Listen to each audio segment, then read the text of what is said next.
Ceux qui ont pris tout le plat dans leur assiette, laissant les assiettes des autres vides, et qui, ayant tout, disent avec une bonne figure, une bonne conscience, nous, qui avons tout, on est pour la paix. Je sais que je dois leur crier à ceux-là, les premiers violents, les provocateurs de toute violence, c'est vous. Et quand le soir, dans vos belles maisons, vous allez embrasser vos petits-enfants, avec votre bonne conscience, au regard de Dieu, vous avez probablement plus de sang sur vos mains d'inconscients que n'en aura jamais le désespéré qui a pris des armes pour essayer de sortir de son désespoir.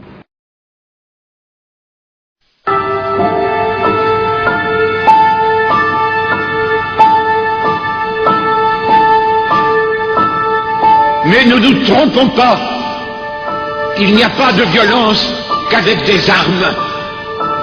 Il y a des situations de violence. Et il y a tel et tel peuple du monde que je connais très bien, où j'ai été tant de fois, où il n'y a plus aucune espérance pour la foule des plus petits, aucune espérance d'apprendre à vivre. Et j'avais crié, vous les riches, il y a des riches qui sont honnêtement riches. Vous avez le devoir de dépenser.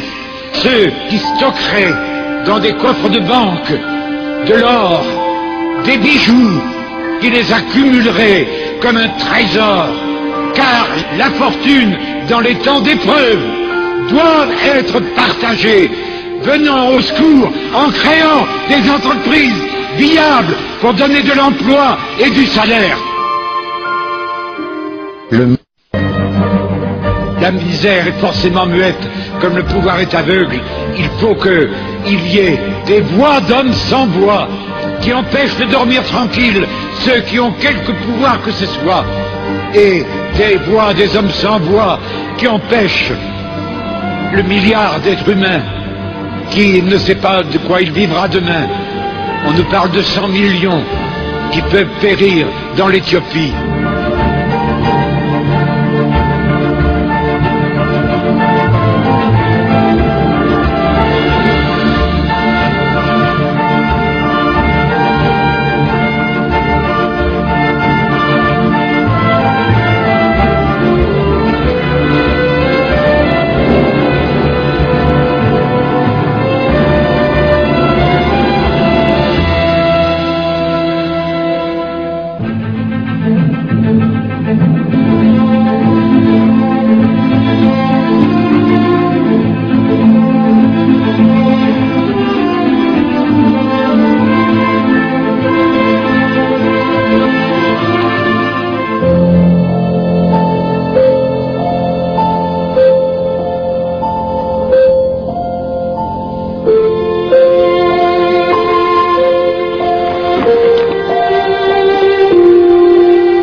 Chacun fait ce qu'il veut de la vie. Les uns la traînent dans la boue. En quoi salissent-ils la nôtre? Ils nous montrent comment on peut la rendre ignoble. Profitons de la leçon et faisons-la splendide.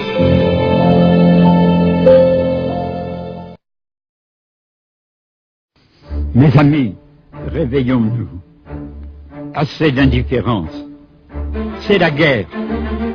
La guerre de défense contre la misère qui attaque l'univers total des hommes. En Europe, le savez-vous, 40 millions de personnes vivent en dessous du seuil de la pauvreté. Dans les banlieues, dans les cités de nos grandes villes, des générations de jeunes sont laissés à l'abandon, sans espoir de logement, sans projet, sans avenir. Est-ce qu'il faut attendre des catastrophes bien visibles, bien filmées, pour enfin se mobiliser? Ce cri s'adresse à chacun d'entre nous.